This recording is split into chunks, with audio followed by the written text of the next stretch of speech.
Hello, everybody, and welcome back to another edition of Tracks and Noise podcast. We hope you all had a fantastic weekend. It was certainly a better weekend and a better result for Ipswich Town on Saturday as they beat West Brom 1-0 at Portman Road. To have a look back on Saturday's win, I'm delighted once again joined by Mr. James Bennett, who's been away for a bit. Last time he was on the pod was the fantastic Sheffield United victory. James, we said before the game on the weekend, maybe you could be a good omen for the podcast. You need to come on more, and every single time you're on it, we seem to win. That was obviously the case this Saturday. Good to have you back, and how are you doing? Yeah, thank you very much, mate. It's good to be back. Obviously, thank you to you boys for holding down the fort and everything. It's just been busy at work, so I've not been able to do it. But thankfully, been able to do it this time, and yeah, get to talk about another win. So brilliant stuff. Yeah, definitely. It was very, very much. I'm sure you feel the same way as I did here. It was very much a much needed win, as most games are anyway. But especially after last week, we've had. I think if we came out of this even with a draw, considering how much we dominated the game, and West Brom really had very few chances, it would have been a real dampener of a week if we weren't able to get 3 points here. But obviously, we came out of it with 3 points, kind of put that last week Byron Charlton behind us. Hopefully, to kick on here, just thoughts of the result overall and sort of where we go from here. Obviously, we are 12th in the table, but I still got that game in hand. And, you know, you like to use the old cliche, which, as I do on these podcasts, can kick on from here, hopefully.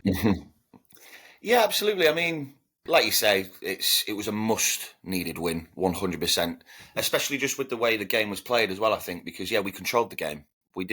West Brom didn't really do much in it. I think the only disappointing thing, I guess, really was the fact that we didn't do more with the ball. Do you know what I mean? Like, we controlled the game for most parts. It was a little bit drab here or there, I guess, but we played some good stuff. But yeah, I just feel like we're missing something still, in the final third. But we got the 3 points, and good to see Jack Clarke scoring again as well.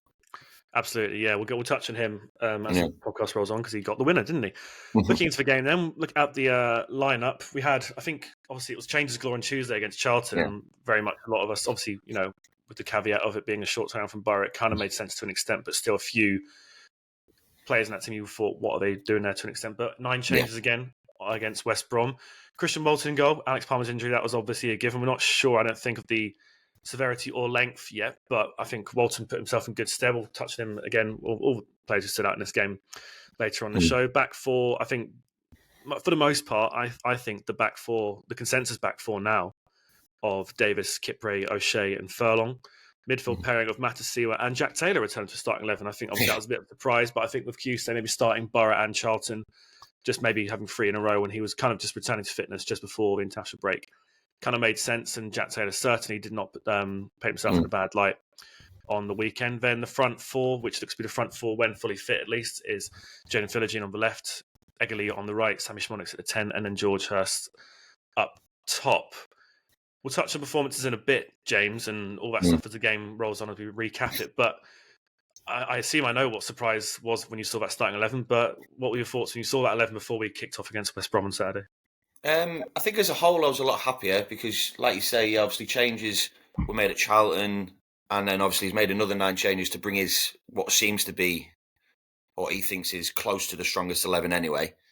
I just wanted to say something about Charlton because obviously I listen when I'm not doing it anyway, and I listen to you and Rob covering Charlton, which fair play to you because that must have been really, really drab. Do you know what I mean, to record it? But fair play to you. But I just think with the changes, I feel like McKenna at the minute is prioritising rotation more rather than strongest 11 because we've obviously spent a lot of money and we've got a big squad.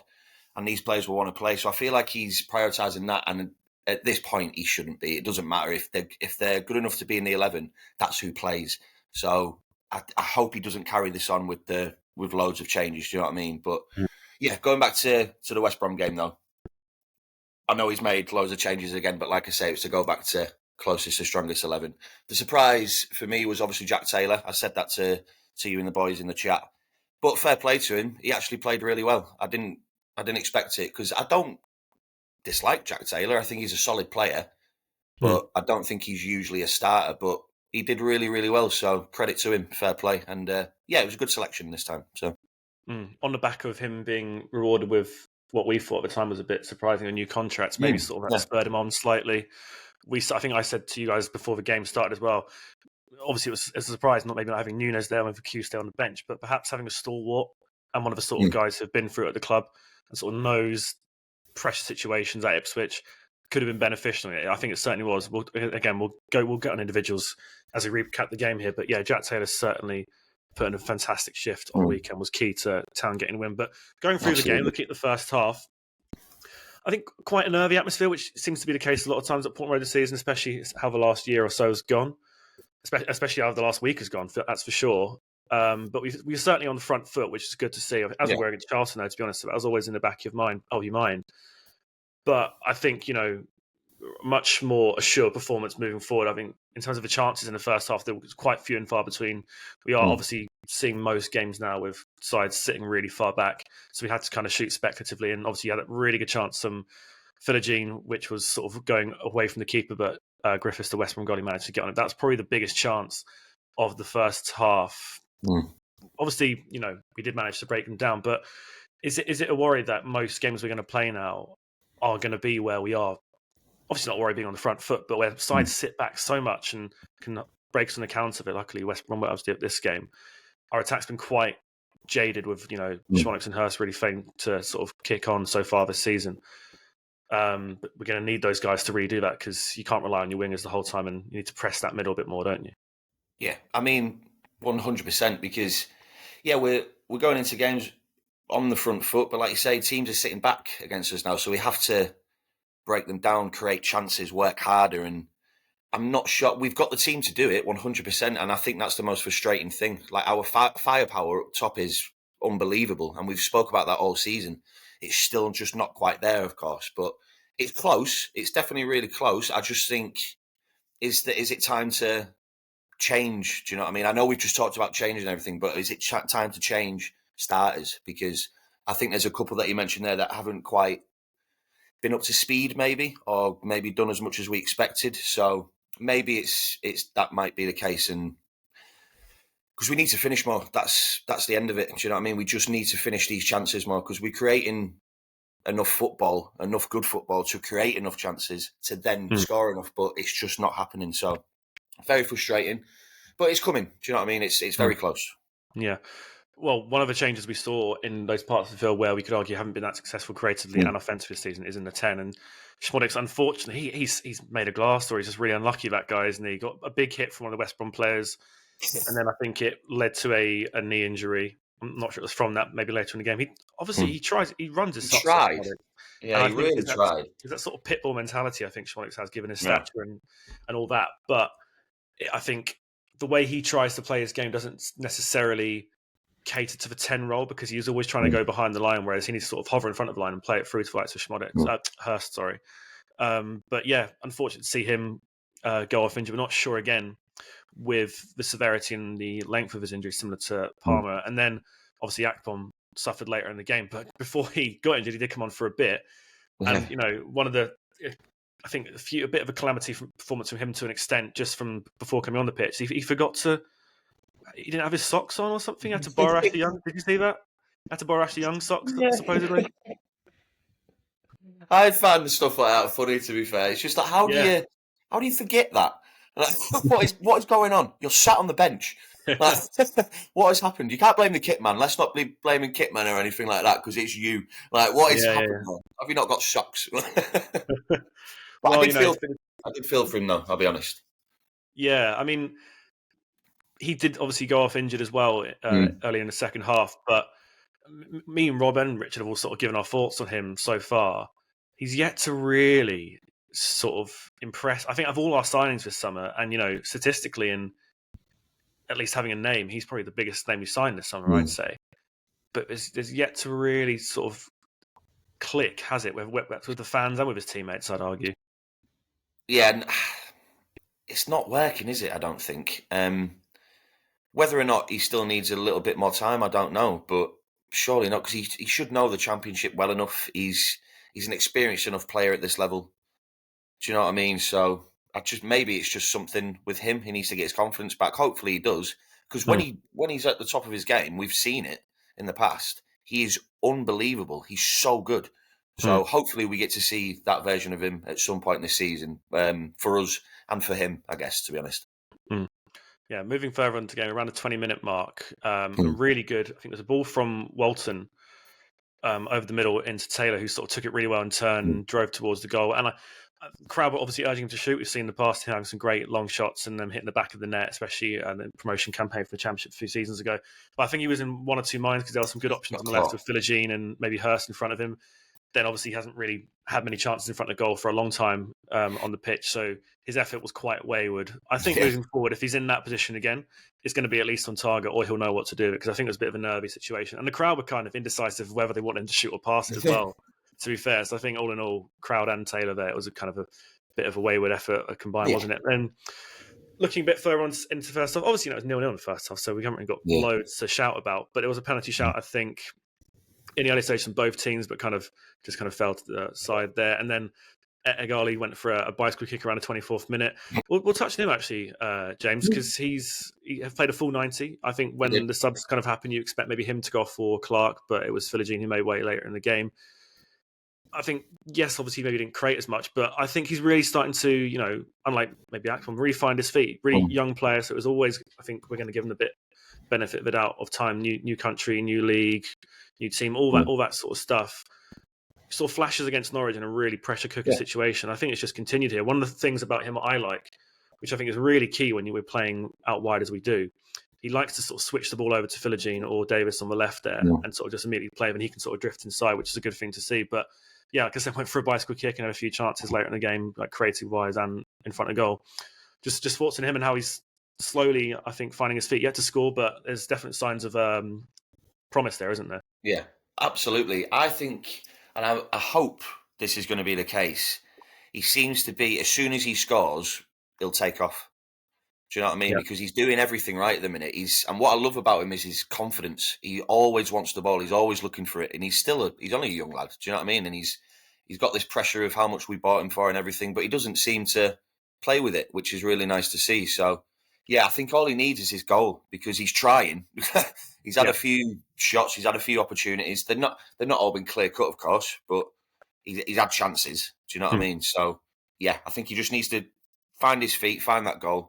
And I think he'll kick on from there, to be honest. Yeah, absolutely. He's hoping it's a cliche that when you score one, they kind of all keep going. And you've seen exactly, that for Philogene this season. That was very much the case. He didn't score in this game, but he's very much confident in front of goal. Yeah. That's for sure. Around the 30-minute mark, though, we did see West Brom grow into the game, which does kind of happen after you soak up the pressure from a home side and they've yet to score, and so you can kind of keep to your game plan. I'm fairly certain they would have seen the Charlton result in midweek and been quite confident heading into Portman Road, despite their poor away form recently. But with them growing into the game and having a few chances, we kind of saw the first few moments of Christian Walton goal in this season. His 100th appearance for Town, which is really good to see as well. Obviously, Alex Palmer being the number one, being out, there can be, maybe some people could have a slight cause for concern, but I'll be honest, I'm not one of them, to be honest. I think similar to your Jack Taylors and your Leif Davis, the few guys who have been there and done that in the Township, yes, he wasn't playing week in, week out in the Premiership or the Championship season before. He was very much doing so in League One when we got promoted.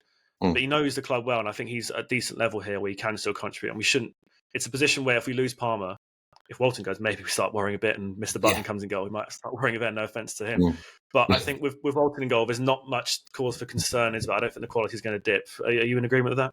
Absolutely. I mean, I think we all trust, well, maybe some fans don't, I'm sure, but I know that we do. I've got no problem with Walton. He's solid. Do you know what I mean? Like you say, he knows the league, he knows the club.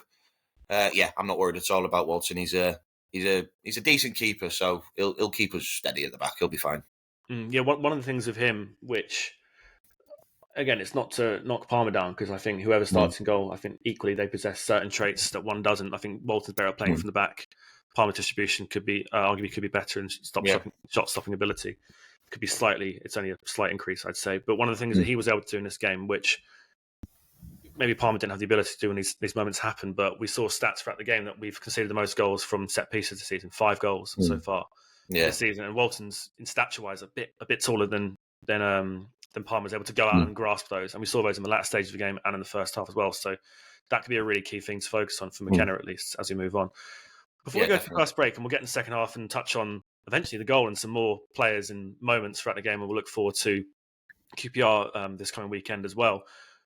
But one of our Tractor Noise teammates was at Portman Road this weekend. Mr. Rob Binns was in the press box with his pen and a pad, and if you follow Rob, one of our co-hosts on Instagram, you would have seen all his fantastic notes, doing a great job, as he always does when he goes to grounds and reports on games. and he's left us a lovely little clip of his thoughts on the game and the atmosphere at Portman Road. So we'll play that now and let you hear Rob's thoughts on Town's 1-0 victory against West Brom. So here's Rob Binns. Hello boys, sorry I can't join you on the podcast myself today, but at least I can give you this update live from the ground at full time. Well, it wasn't a pretty game, was it? It was a fairly drab affair for long periods of time, but we will take the 3 points every day of the week, won't we? You can't complain at the result. And I've got to say credit to Kieran McKenna. I know I gave him a bit of stick after the Charlton podcast in the week, saying I questioned his team selection and some of the decisions he made in the game. Well, he shut me right up today, didn't he? Because he made a triple substitution towards the end of the game and all 3 players are involved in the goal that won it for us. Really like the press from Kayuste, go and win the ball back. As I'm unlucky not to score himself, a good save from the keeper, I thought. And Clarke on hand, smashed the ball in the back of the net, 1-0, happy days. I can't complain, really. Probably one more goal than the game itself deserved because there was next to no chances before that, but we will take it. Like I say, you can't argue with 3 points at home, and you can't say we didn't need them as well after the last couple of results. Like I say, it wasn't the most entertaining affair. I think that was reflected in the atmosphere in the ground. There was a bit of, I don't know, dread almost in a way before the game. I think everybody knew how much we needed the result and knew what a test West Brom would be, and it proved a bit of a struggle for us. The atmosphere in the game itself was actually quite quiet. I thought it wasn't a pleasing atmosphere, but I think that's reflected by the drab football that was being played out on the pitch by both teams. It's always going to be hard to keep the stadium bouncing when there's football like that going on. But yeah, I can't say much more other than it wasn't pretty, really. There was a few good standout performances. I thought Nunes, when he come on, was fantastic. I think that was a real counterpoint in the game. I think his bit of creativity in a 10, we know that's been a problem position. It's something we've mentioned on the pod before about him playing there. Tom especially has brought it up, and I thought he was really good there. He just seemed to offer that bit more than Schmodix and Akpom did in the times they were on the game before going off injured. Hopefully that's something we see more going forward. I do think that made a big difference, particularly actually after we scored. In those couple of counter-attacks we had when we should have killed the game off, and we got away with the fact that we didn't really in the end. But he was at the heart of both of them. Defence splitting passes on both situations, and so I'm really pleased with what we saw there. I'm hoping it stays on in that case and he gets to still play in that 10 role, but other than that there's not too much to say, to be perfectly honest with you. I wish you the best of luck for talking a half an hour podcast about it, boys, I really do, but from my point of view it wasn't pretty, but it's 3 points on the board that we desperately needed, and I will take a win under any circumstances. That's all from me. Enjoy the rest of the pod, boys, and I'll hopefully be back with you next week. Goodbye from Portman Road. Thanks very much for that, Rob. Yeah, we had Richard at Portman Road for the Norwich game as well, James. We need to get our boots in the ground, don't we? I've got a few contacts. We can get there. And I think later in the season as well, guys listening, we're going to hopefully have a bit of a fan interaction bit. We'll sort of tweet when we're there and stuff. Anyone wants to come and say hello, we'll try and get that sorted. But that'll be later in the season. But big thanks to Rob and Rich for the recent journeys down to Portman Road. It's really good to get sort of, as I said, boots in the ground with Tracks Noise and have that sort of interactivity of fans and just reports from the stadium at the time. So I think it really, really does improve things.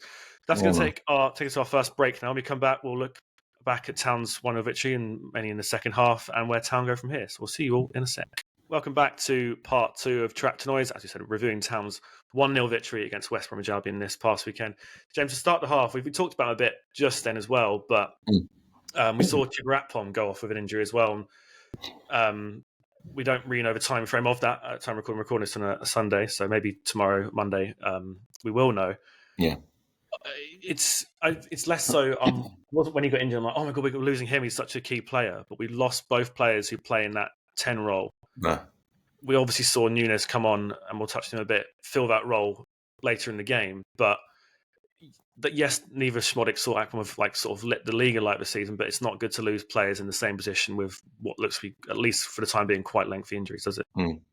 Not at all, to be honest. I mean, like I touched on earlier, I felt for him, to be fair. I mean, I feel for both because, like, Sammy just seems to be so unlucky. Like, he keeps picking up injuries, but he works so hard and he really tries so hard. I mean, it was good to see him try that hard to stay on the pitch, but you might think to yourself, sort of, has he made anything worse? Should he have just come off? Because he clearly looked in discomfort anyway. And fair enough, he's tried to go on, but should someone maybe step in and said, no, you can't? Do you know what I mean? Because he clearly couldn't. So I just hope that's not made it worse for him for a start with that. And then Akpom, to come on and get another chance to try and prove yourself, and then to pick up an injury yourself. Yeah, I did feel for him, and I hope it's not a long one, because that'll ruin his season, won't it? To be honest, so I hope it's just a little knock. Do you know what I mean? But it looked sore, to be quite honest. The Akpom one, it looked really sore. So really bad challenge, wasn't it? No, not great at all. So I'm surprised it wasn't sort of, or the ref didn't maybe do a little bit more about that, to be fair. But that one's passed, and just hope the injury's not too bad. Yeah, from the 59th minute, then we did see Marcelino Nunes come on for Akpom, and I think this is really where the game changed. We were very surprised to not see him start, maybe in that sort of holding role with Matasiwa in the starting 11. But obviously McKenna had the magic sauce and knew both his number 10s were going to get injured, so he brought Nunes on. No, but we were very much I was very much, and Rob said in his clip just then as well, and I've been shouting for it in a past few podcasts, because you saw that creativity in the latter stages of a Norwich game, which led to the third goal, of what he can offer in that role. Not necessarily as he was kind of in the holding role then, but we were so far forward with the result, he was able to go quite high. But here he was positioned as a 10, as a default position for him here, with Taylor and Matsuya behind him. And I thought he thrived. Honestly, we saw in the latter stages of the game 2 brilliant balls through, one to Azon and one to Clarke, who, let's be honest, both should have at least buried one of those and to kill the game off completely, but they weren't able to do so. But the fact that he's able to do those passes in the latter stages, and most likely if you started in the 10, which, with the 2 injuries now, we may see that at QPR this weekend, it's what a 10 should do. It's what Chaplin did. It's what so many other great 10s of the past for Ipswich and other clubs have done, is threading the lines, whether it's to the wingers or to hopefully get, Hurst, who can then run in behind, and Azon can do the same as well. It's what you need from a 10. It's what he's brilliant at doing. We saw it against West Brom then when he came on in that last half hour. And I think it really should be the way to go now. At least that's what I think. Do you think the same with Nunes being the 10 now? I absolutely do, mate. Yeah, 100%. I mean, he can obviously play a number of positions, Nunes, but I think the number 10, it has to be his, especially for us, you know what I mean? Because, I like Sammy Akpom, like I say, still needs a chance, I guess, but they're not that number 10, like you've just said, that can thread the ball through, that can create the play. Do you know what I mean? Like a Chaplin could, which is still insane that we let him go to Portsmouth on loan. But maybe bring him back with the other 2 injured, perhaps, as a sub. You know what I mean? We might have to, but do you know, let him have a season where he starts. Like, But Nunes, mate, he's brilliant. He's so sharp. He's got that spark and everything. Do you know what I mean? It's exactly what we need right now. So I was surprised, like you said, that he didn't start. And then when Sammy got injured, I was surprised that he didn't then bring Nunes on instead of Akpom. But then, fair enough, he has ended up getting his chance. And I think that's why we went on to win the game, because of his creative spark. He's a game changer. So, but I think he's better than that, though. Do you know what I mean? I don't think he's a bring on game changer starting. Yeah, I think he has to start now. Yeah, definitely. Well, further on to the game there as well, we had a couple of chances we've already spoke about, but a couple of chances for Ageli as well. Shot wide in the 64th minute. Maybe should have hit the target there.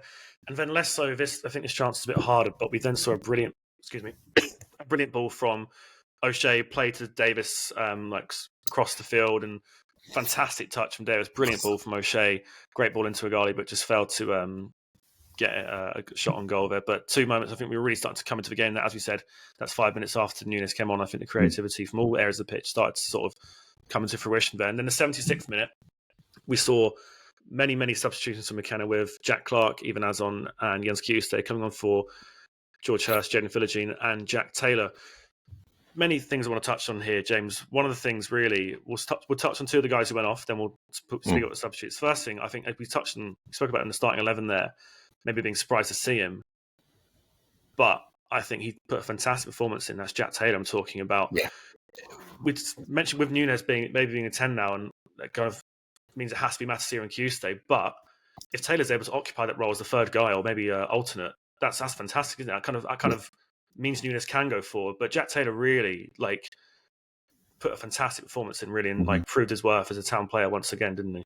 Yeah, well, absolutely, he really did. Like we touched on it earlier, he just had a surprisingly good game. I'll be completely honest. I didn't expect him to start, and he did everything that he needed to do very, very well, and that's what you need in that sort of play. Do you know what I mean? So, if he can occupy that sort of backup role to Kjustad and Matasiwa, perfect, because then, we can have Núñez number 10, and Taylor will play when he's called upon. He seems that kind of player, so he's happy to get the minutes that he gets, and we're happy for that. Do you know what I mean? So I think it keeps us all happy, and if he can keep playing like that when he's called upon, brilliant. I think the thing that impressed me the most with his performance on the weekend, because we've said in the past how he's not really naturally a 10, but he's also not naturally a 6. Obviously, you could say he's an 8 then. But one of the things I think that impressed me the most was his defensive acumen in the game, where he was really good at holding back. Because we sort of said with Houston Matasiwa, I think one's really good at going forward, one's really good at going back, but they don't necessarily complement one another to an extent. With obviously they will be the starters for the most part when fully fit and available. But Taylor, I thought, was really good at not going too far, sort of holding back to keep that line there, but defensively had some really great interceptions as well. And, I think, honestly, in this game, he's sort of exactly what we need in this game, with someone who, as I said at the top of the show, been there, done that in a Town shirt and knows the club in and out, and was able to just not have the moment kind of overwhelm him, and was able to, from the second the whistle blew on Saturday, he was there in every moment. And I think really surprised many Town fans. He's been at the club for a long time now. He's one of the longest serving players now, having not started many games. But I think, it was just going to take some time for him to sort of find his natural foot as what sort of position suits him, because he was quite an attacking player at Peterborough before we signed him. I think maybe he was expecting that as well. So then, sort of, as time's gone on, naturally moved back.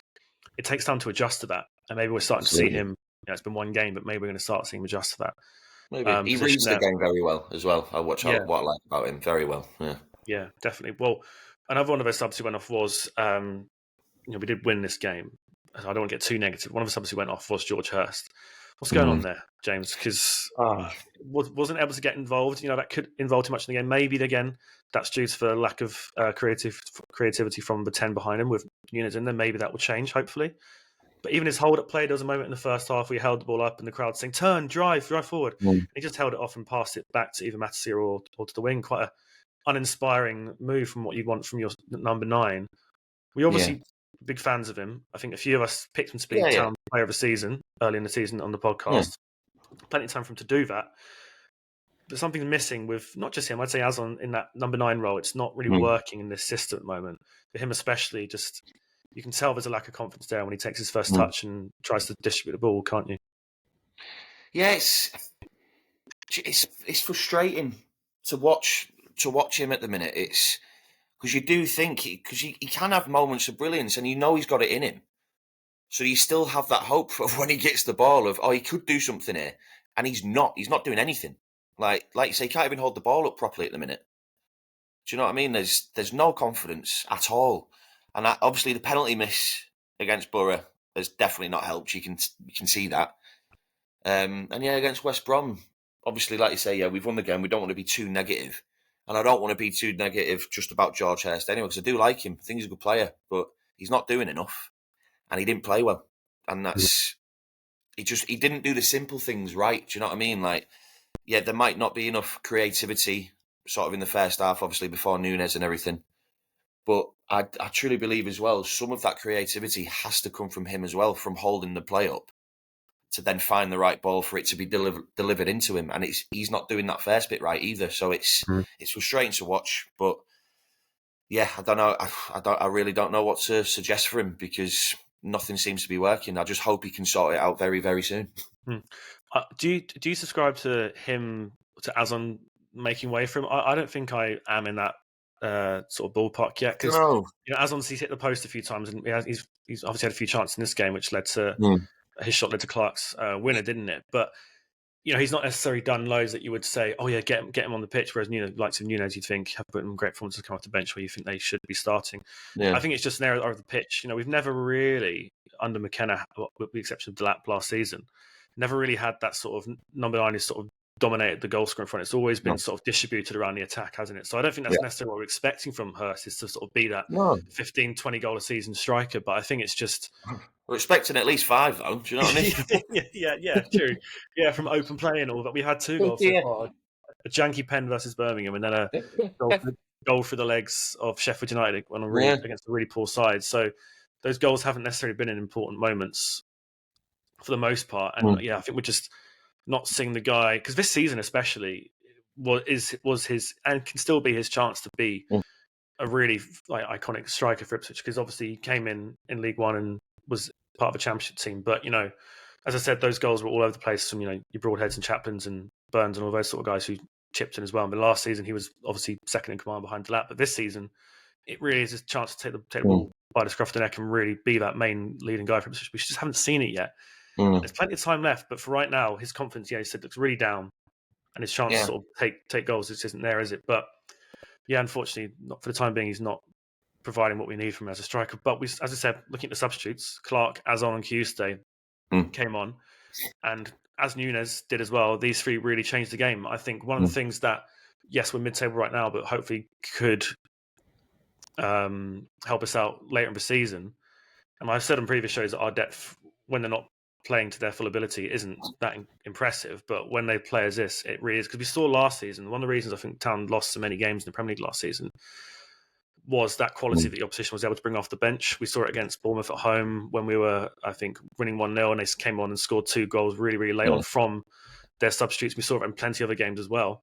But what we have now in the Championship is what they had last season, is being able to bring on Clarke, Azon, Tuesday, Nunes, and really change the game and sort of up the ante even more. And all 3 players were involved in the winning goal, which we'll get to now. So Tuesday, fantastic pressure on West Brom defence, who tried to play out from the back, played it down to Azon, saved by Griffiths, which maybe could have done better, the shot from Azon, but that rebounded. And then Jack Clarke scoring again his 4th goal off the bench, 5th goal of the season.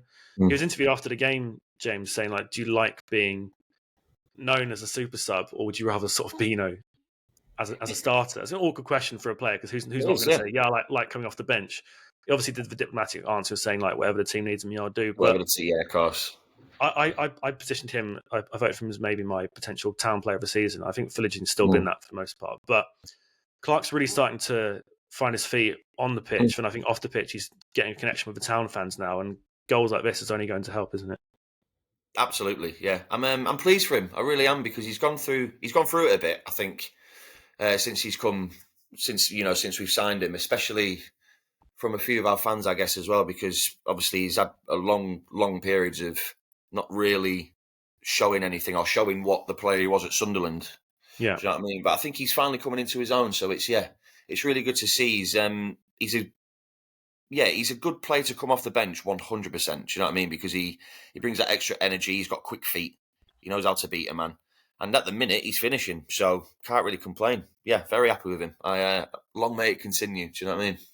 Yeah, I said before I said to myself just before he came on, when he was on the pitch and was on the ball, I said to myself when he was on the ball, and I doubt many Town fans would have said this start of the season or last season, especially when he was on the ball, saying like, "Come on," I said, like, "Come on, Clarke, like you're one of the few players who can do something here," which I never thought I would say, but he's really like his dribbling on the ball and I think his quality is really starting to shine through now. And whether that's off the bench or not, yeah, he was part of that front 4 who failed to really do anything against Charlton.